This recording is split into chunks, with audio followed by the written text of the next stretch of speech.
അറബിക്കടലിൽ ഗാസയിലേക്ക് മാനുഷിക സഹായവുമായി പുറപ്പെട്ട ഗ്ലോബൽ സുമൂദ് ഫ്ലോട്ടിലയിലെ അവസാനത്തെ ബോട്ടും ഇസ്രായേൽ പിടിച്ചെടുത്തു. ഈ നടപടി അന്താരാഷ്ട്ര തലത്തിൽ വലിയ പ്രതിഷേധത്തിന് കാരണമായിട്ടുണ്ട്.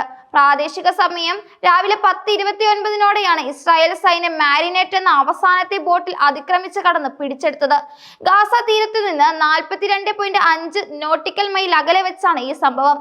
ഓഗസ്റ്റ് 31 സ്പെയിൻ, ടുണീഷ്യ, ഇറ്റലിയിലെ സിസിലി എന്നിവിടങ്ങളിലെ വിവിധ തുറമുഖങ്ങളിൽ നിന്ന് യാത്ര തിരിച്ച 42 ബോട്ടുകളാണ് ഈ ഫ്ലോട്ടിലയിൽ ഉണ്ടായിരുന്നത്.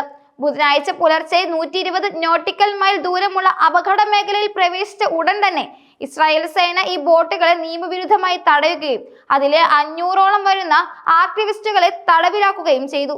ലോകമെമ്പാടുമുള്ള പ്രതിഷേധങ്ങൾ വകവയ്ക്കാതെയാണ് ഇസ്രായേൽ ഈ നടപടി സ്വീകരിച്ചത്.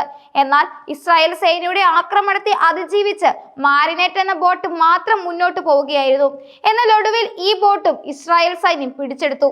ഇസ്രായേൽ സൈന്യം ബോട്ടിലേക്ക് കടന്നു കയറുന്നതിന്റെ തത്സമയ ദൃശ്യങ്ങൾ മാരിനേറ്റിലെ ആക്ടിവിസ്റ്റുകൾ പുറത്തുവിട്ടിരുന്നു.